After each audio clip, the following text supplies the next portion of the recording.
लोग। चलो सबसे पहले शुरुआत क्या करना था, शुरुआत ये करना था कि हाँ पहले हमें CMD ओपन करना है। किसी स्क्रिप्ट फाइल को बनाना या उसको रन करना है तो इसके लिए बेहतर है कि आप कमांड प्रॉम्प्ट खोल लीजिए, है ना। और अगर लाइनेक्स या मैक यूज़र हैं तो आप टर्मिनल ओपन कर लीजिए, ठीक है। अब विंडोज़ आर करते हैं, फिलहाल तो हम विंडोज़ यूज़र हैं तो हम रन खोलते हैं। रन पे क्या लिखेंगे, रन पे लिखेंगे हम CMD और कंट्रोल शिफ्ट के साथ एंटर करके यस करके ओपन कर लेते हैं इसको। हाफ ऑफ स्क्रीन में इसको हमने लगा दिया, हाफ ऑफ स्क्रीन में हमारा डेस्कटॉप विजिबल है। अब अभी मैं हूँ सिस्टम 32 के अंदर, और सिस्टम 32 किसके अंदर है, विंडोज़ के अंदर। तो अभी हमारा दो डायरेक्टरी ओपन है और दोनों डायरेक्टरी को एक बार में हम बंद करना चाहते हैं। तो हमने ऑलरेडी पढ़ा है इसके लिए कमांड, याद होगा भी आप लोग को। क्या लिखेंगे, CD/, दोनों का दोनों डायरेक्टरी एक बार में बंद हो जाएगा। अब मुझे अभी जाना है इस डेस्कटॉप के ऊपर आना है, तो क्या लिखेंगे, CD यूजर्स। और यूजर्स डायरेक्टरी के अंदर एक डायरेक्टरी है अशोक के नाम से, और वहाँ एक डायरेक्टरी होता है किसके नाम से। तो एक साथ में हम तीनों डायरेक्टरी को ओपन कर लिए, और नहीं तो बारी बारी से लिखना पड़ता, CD यूजर्स एंटर, फिर CD अशोक, फिर एंटर, CD डेस्कटॉप, फिर एंटर, ऐसे लिखना पड़ता 3 स्टेप्स में।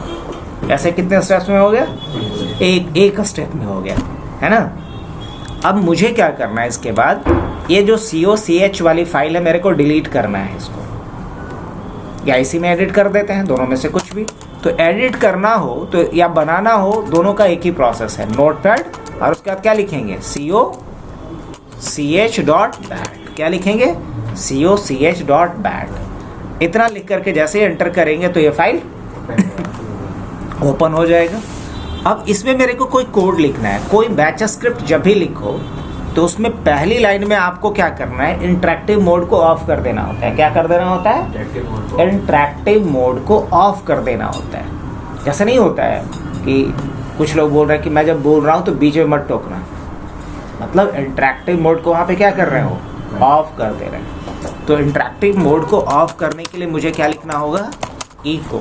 क्या लिखना होगा, ECHO @echo off, ऐसे लिखना है आपको। इससे क्या होगा कि आपने इंटरेक्शन को क्या कर दिया, बंद कर दिया। अब आपसे किसी बात के लिए कंफर्मेशन नहीं मांगेगा। जैसे होता है ना, किसी को हमने कुछ बोला तो हाँ सही में करना है, तो नॉर्मल मूड रहा तो बोलेगा हाँ हाँ कर लो। अगर वो थोड़ा रहा तो हाँ उसको और सुना देगा कि हर चीज़ में तुम्हें एक्नॉलेजमेंट चाहिए, नहीं तो कंफर्मेशन की ज़रूरत नहीं है। इसलिए हमने इको ऑफ किया, ताकि हम चाहते हैं कि हमसे कंफर्मेशन नहीं मांगे। अब मुझे करवाना क्या है, इससे जो करवाना है उसके अकॉर्डिंग हम क्या करते हैं, यहाँ पे कोड लिखते हैं। जो करवाना, जो भी काम करवाना, जैसे मान लो मुझे कोई यूज़र बनाना है, लेट सपोज, तो हम यहाँ क्या लिखेंगे कोड, नेट यूज़र, यूज़र का नाम मान लो हमने क्या लिखा, सृजा, ऐसे लिखती है SHR सृजा ही रहने देते हैं। अब उसके बाद पासवर्ड में डाल देते हैं लो sing@12345/add। अब ये वाली लाइन जब एग्जीक्यूट होगा तो क्या करेगा, मेरे मशीन पे एक यूज़र अकाउंट बना देगा, किस नाम से, सृजा के नाम से, जिसका पासवर्ड क्या रहेगा, sing@12345। और क्या करवाना है मेरे को इससे, और भी कुछ काम करवाना है। अब मुझे ये करवाना है कि पूरी लिस्ट दिखा दो भाई कि कितना यूज़र अकाउंट बना हुआ है। तो ये देखने के लिए हम क्या लिखेंगे यहाँ पे, नेट यूज़र। दूसरे लाइन में ये वाला कोड रन करो। तीसरे लाइन में क्या करना है मुझे, तो तीसरे लाइन में मुझे पिंग करके देखना है कुछ डिवाइसेस को। तो पिंग कैसे करेंगे, अब पिंग भी कर सकते हैं या ARP-A भी चला सकते हो। क्या चला सकते हैं, ये भी चला सकते हैं। अब अगर मुझे कुछ डिवाइसेस को पिंग करना है तो 192.168, अब देख लेता हूँ मैं कि हमारा IP क्या है, IP कॉन्फ़िग 1. रेंज का IP है मेरा, किस रेंज में है, 1.25। तो ठीक है। अब 1.1 को कर लेते हैं जो हमारा गेटवे होगा, फिर किसको कर लेते हैं 192.168.1.2 को कर लेते हैं। अब करना क्या पड़ेगा, कॉपी कर लेता हूँ मैं। अब यही जब हम लैंग्वेज यूज़ करेंगे तो हमें बेनिफिट मिलेगा कि हम वहाँ क्या चला सकते हैं, लूप चला सकते हैं। क्या चला सकते हैं? लूप। मतलब इतनी बार मेरे को टाइप करने का ज़रूरत भी नहीं पड़ेगा। कब? जब हम पाइथन या कोई अदर प्रोग्रामिंग लैंग्वेज का यूज़ करेंगे इसी काम को करने के लिए जो अभी मैं आपको बता रहा हूँ।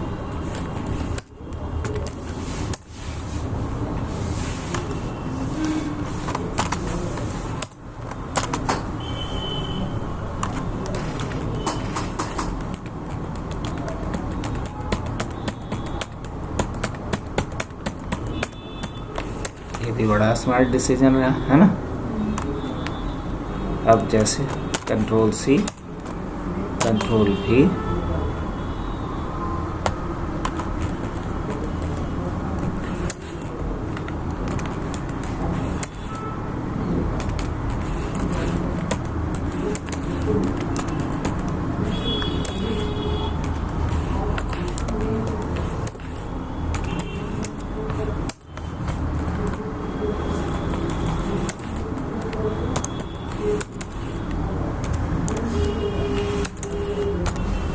उम्मीद है इतना में कुछ न कुछ डिवाइस तो मिल ही जाएगा हम लोगों को जो अभी लाइव होगा। रहने दें, बाकी तो समझ ही रहे हो फंडा। रहने देते हैं यहाँ तक। 31 तक में कोई ना कोई डिवाइस तो होगा ही जो तुम लोग का कनेक्टेड होगा। क्या बोलते हो? चलो इतना ही कोड को देखता हूँ। राइट, अब लास्ट में हमने क्या लगा दिया? पॉज। क्या लगा दिया? पॉज। मतलब ये तब तक रहेगा जब तक हम कोई बटन नहीं दबाएंगे, ये भागेगा नहीं। अब इसी कोड को मैं क्या कर देता हूँ, इसको सेव कर देता हूँ। तो हमने एक छोटा सा स्क्रिप्ट लिखा नेटवर्क कनेक्टिविटी को चेक करने के लिए, नेटवर्क कनेक्टिविटी को चेक करने के लिए। अब इसी कोड को हम रन करते हैं। तो रन करने के लिए क्या लिखना पड़ेगा मुझे? बहुत आसान, बस लिखना होगा COCH और एंटर कर देना होगा। बस क्या लिखेंगे? COCH और उसके बाद एंटर कर देंगे। अब जैसे एंटर करेंगे आप कहानी देखना है। चलो उससे पहले दिखा देता हूँ। नेट यूज़र करता हूँ तो देखो यहाँ कहीं भी सृजा का अकाउंट है मेरे मशीन पे पहले से? नहीं है। लेकिन ये कोड जैसे ही रन करेंगे, ये स्क्रिप्ट जैसे ही रन होगा तो सृजा का अकाउंट भी बन जाएगा। ट्राई करें।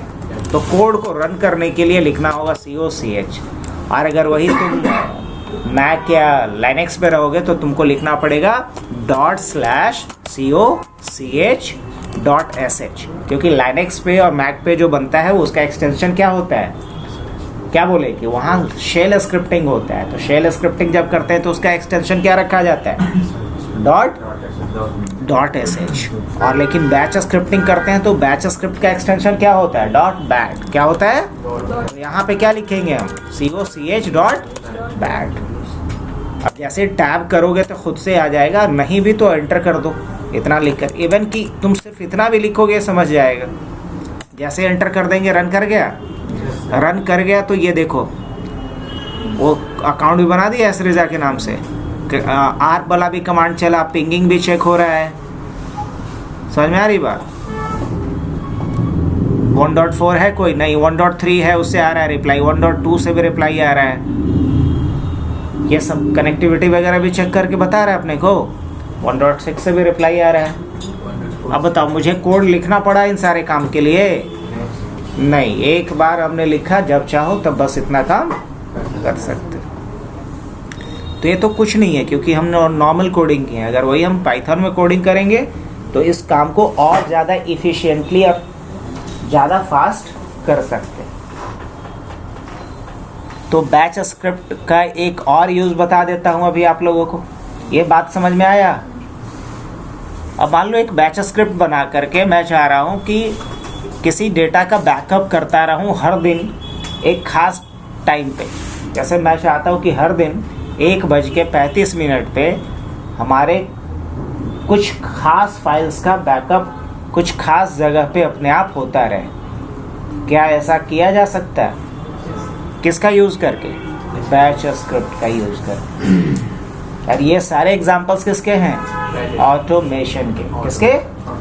ऑटोमेशन के। फिलहाल इसको बंद कर दें कि चलते रहने दें? चलो चलते रहने देते। देखते हैं कुछ है इसके अंदर। हाँ, जैसे प्रज्ञा के अंदर कुछ है, लाइक कुछ फाइल पड़ी हुई है, ये सब। मैं चाह रहा हूँ इसका बैकअप अपने आप बन जाए एक फोल्डर हो हमारे पास सृजा के नाम से, उसके अंदर क्या ऐसा हो सकता है? हाँ बिल्कुल। तो एक फोल्डर बना देता हूँ मैं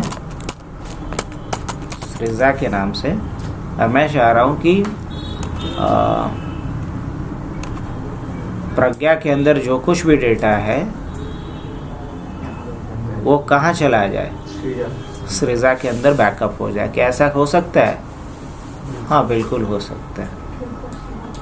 तो इस काम को करेंगे कैसे?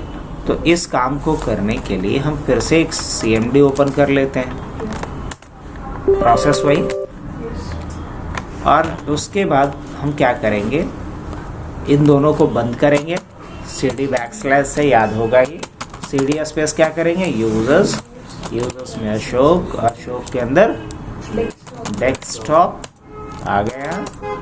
अब मुझे क्या करना है, एक बैच फाइल बनाना है। तो क्या लिखेंगे, नोटपैड, और हम क्या करना चाह रहे हैं, बैकअप करना चाह रहे हैं। तो DB data backup dot bat के नाम से बना दें। DB डॉट बैट के नाम से शायद बना भी होगा, तो हम नहीं कह सकते, नहीं बना हुआ है। वेल, तो यहाँ देखोगे कि DB के नाम से क्या बन गया, यहाँ कोना में सृजा का तो नहीं दिखेगा, यहाँ पे देख, देखा क्या सौरभ? तो यहाँ पे दिख गया। अब इसमें मुझे क्या लिखना पड़ेगा, तो फर्स्ट लाइन ऑफ कोड तो वही है, इको ऑफ। अब उसके बाद जो काम करना है उससे रिलेटेड हम कोड लिखेंगे। अब मेरे को करना क्या है, तो मुझे डेटा का बैकअप करना है, तो हम क्या लिखेंगे, C पाथ में डालना पड़ेगा। तो इसके लिए दो में से कुछ एक कर सकते हो, रोबो कॉपी, एक कमांड क्या होता है, रोबो कॉपी, इसका भी यूज़ कर सकते हो कॉपी करने के लिए, या सिर्फ कॉपी का भी यूज़ कर सकते हो, जैसी आपकी मर्जी। अगर रोबो कॉपी ज़्यादा भारी लग रहा है तो सिर्फ कॉपी लिख देना। अब कॉपी किसको करना है मेरे को, या इवन की चाहो तो C को, और C में कहाँ पे, यूज़र्स, यूज़र्स में कहाँ पे, यूज़र्स में कहाँ पे, अशोक, और उसमें कहाँ पे, डेस्कटॉप, और उसमें कहाँ पे, प्रज्ञा। अब प्रज्ञा के अंदर क्या है प्रज्ञा क्या स्पेलिंग यही है ना, PRAGYA, PRAGYA, प्रज्ञा। अब इसके अंदर जो कुछ भी है, जो कुछ भी है को क्या बोलते हैं यहाँ पे, स्टार डॉट स्टार, इसका मतलब होता है ऑल। डॉस में इसको क्या बोलते हैं, स्टार को एस्ट्रिक बोलते हैं, और एस्ट्रिक का मतलब होता है ऑल। तो क्या हमने लिखा कि कॉपी कर दो इस लोकेशन में जो भी फाइल्स है उन सभी को। अब कॉपी कहाँ करना है वो बताना पड़ेगा। तो फिर क्या लिखेंगे, हम बोलेंगे कि C ड्राइव के अंदर, यूजर्स के अंदर, अशोक के अंदर, डेस्कटॉप के अंदर क्या है, सृजा, यहाँ पे कॉपी कर दो, है ना। तो प्रज्ञा के अंदर जो भी डेटा पड़ा हुआ है उसको कॉपी कहाँ कर दो, सृजा के अंदर। तो ये, अब उसके बाद कुछ मैसेज भी अगर मेरे को देना है तो हम यहाँ इको लिख देंगे, बैकअप कंप्लीटेड। यहाँ कुछ इस तरीके का मैसेज भी अगर देना है तो दे सकते हैं। इको का काम क्या होता है, मैसेज को स्क्रीन पे क्या करना, शो कर। तो हमने इको कर दिया। और भी कुछ, अब मैं चाह रहा हूँ कि तब तक ये रहे जब तक कि हम कोई बटन ना दबा दें। तो लास्ट में क्या लिखेंगे, पॉज। क्या लिखेंगे, पॉज।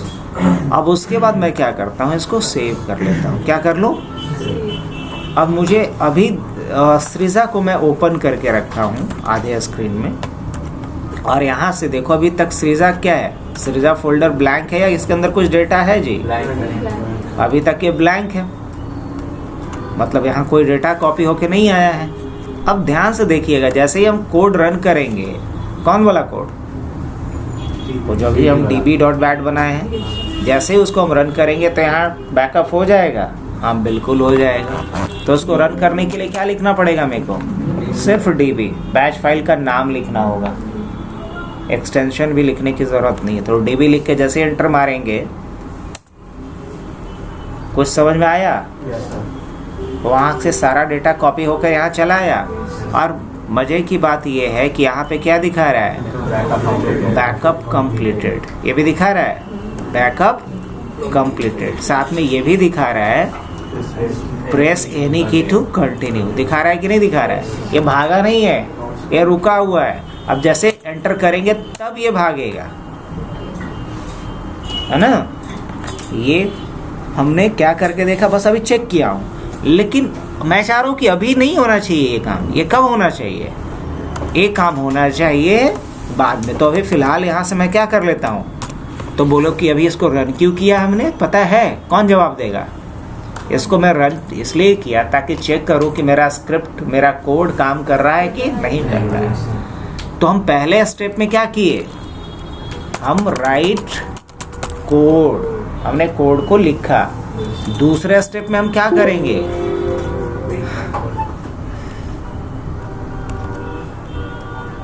बेसिकली राइट से वर्डपैड ओपन हो जाता है और किस नाम से एक फाइल बना दिया उसने।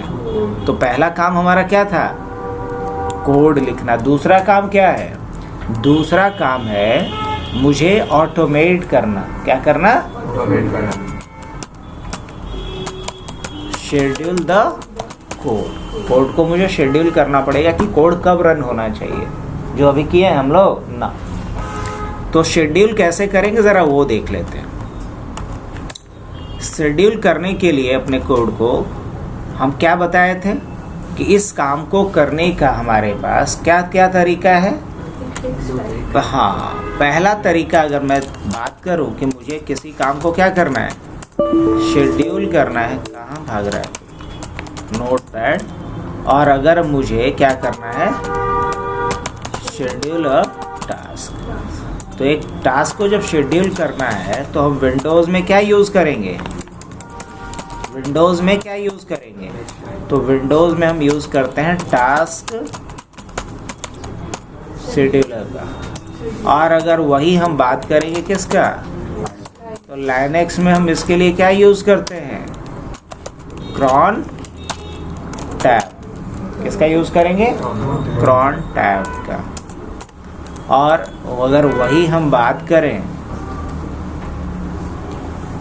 कि अगर हम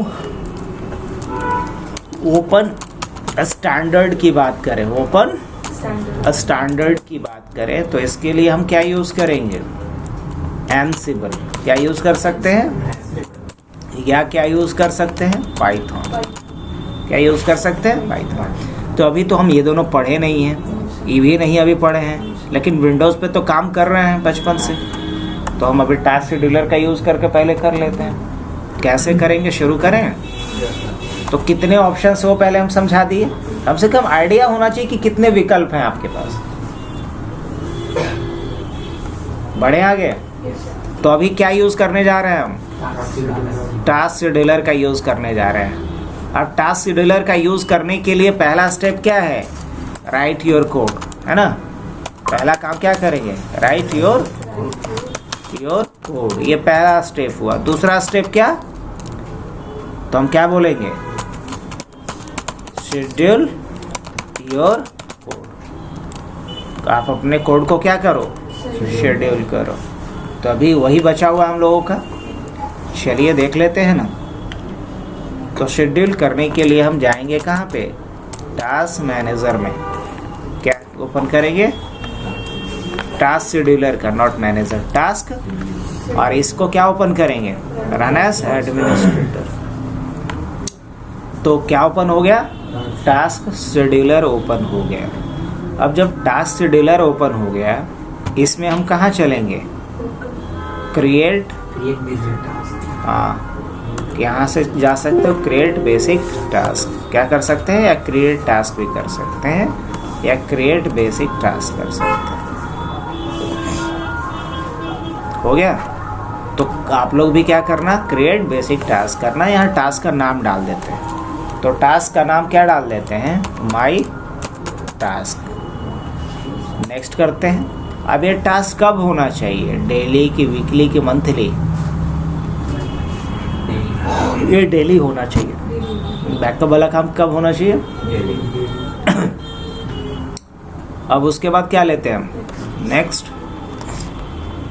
और नेक्स्ट के बाद फिर क्या लेते हैं, और डेली कितनी बार होनी चाहिए, तो डेली एक बार होना चाहिए। कितने बजे होना चाहिए वो टाइम बता दो। तो हम चाहते हैं अभी 39 हो रहा है ना, लगभग 39 के करीब हो रहा है, तो 42 डाल देते हैं, थोड़ा समय लगेगा, और 4200 डाल देते हैं, नेक्स्ट कर देंगे। फिर क्या करना है इसमें, एक्शन क्या लेना है, तो कोई किसी को मेल भेजना है, कोई मैसेज भेजना है, या कोई कोड रन करना है, तो क्या करेंगे, स्टार्टअप नेक्स्ट करेंगे।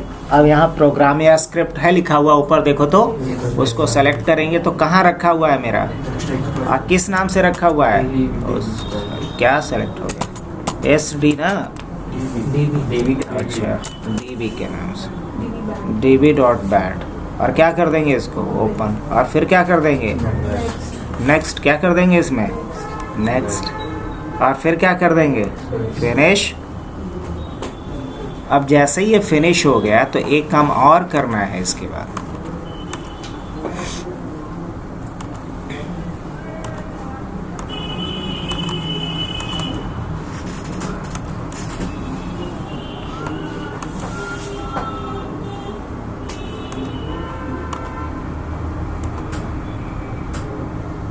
इसमें से हम लोग किस नाम से बनाए थे अभी, नहीं, अभी किस नाम से बनाया, माई टास्क के नाम से, क्या ये बनाया था ना, माई टास्क के नाम से। इसको एक बार डबल क्लिक करके खोल लेना, और यहाँ डबल क्लिक करके खोलने के बाद क्या कर देना, रन विथ हाईएस्ट प्रिविलेज। एक काम करना, एक और कंडीशन में जाना, और यहाँ start the task only if the computer is on AC, इसको हटा देना। कोई ज़रूरी नहीं है कि जब हम पावर पर रहे तबे हो, है ना। कंडीशंस में इसको जाके हटा देना, और जनरल में जा कर के हाईएस्ट प्रिविलेज कर देना। बस ये दो काम करते हो। उसके बाद क्या कर देते हैं, बंद। अब बंद कर दिए, ये भी सृजा भी बंद कर दिए। अब जैसे ही 42 होगा तो अपने आप क्या शुरू हो जाएगा, बैकअप प्रोसेस शुरू हो जाएगा। चलने देते हैं। अगर एक काम अपने आप हो गया तो समझ लो ऑटोमेशन का पहला स्टेप आपने पढ़ लिया।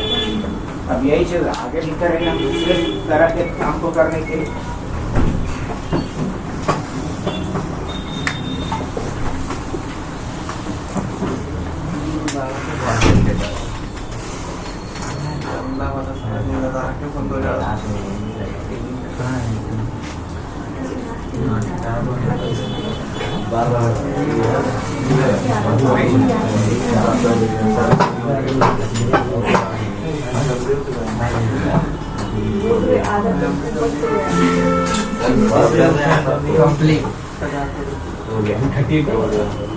अरे अच्छा आपने ही कोडिंग है बायो में प्रॉब्लम है क्या, बैटरी टाइम खराब है। हाँ सर के सिस्टम पे 42 है। यहाँ पे देख रहे थे अभी तो टाइम 39 हो रहा है।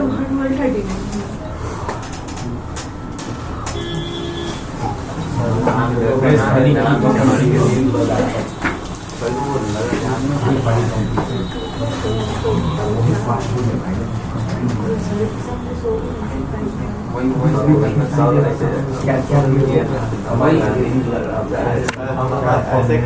ऐसे कर रहे